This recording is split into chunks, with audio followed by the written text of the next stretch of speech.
আজকে দুপুরে কি দিয়ে খাবো মা? দুপুরে লাঞ্চে চলো দেখিয়ে দিই তাহলে কি কি হয়েছে, কি কি করেছি। হুম। এটাতে কি আছে ভাত। তুমি জানো এটাতে কি আছে? হুম। এটাতে আছে গরম গরম ভাত, হাত দিয়ে দেখ, গরম। হালকা। এখানে আছে লাউয়ের তরকারি, লাউয়ের ভাজা, মানে একটু ঘাঁটা ঘাঁটা তরকারি। এটাতে আছে নিম বেগুন,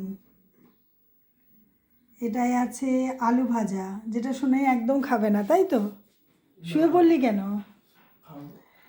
এখানে আছে ডিম সেদ্ধ, এখানে একটা, এখানে একটা, দুটো।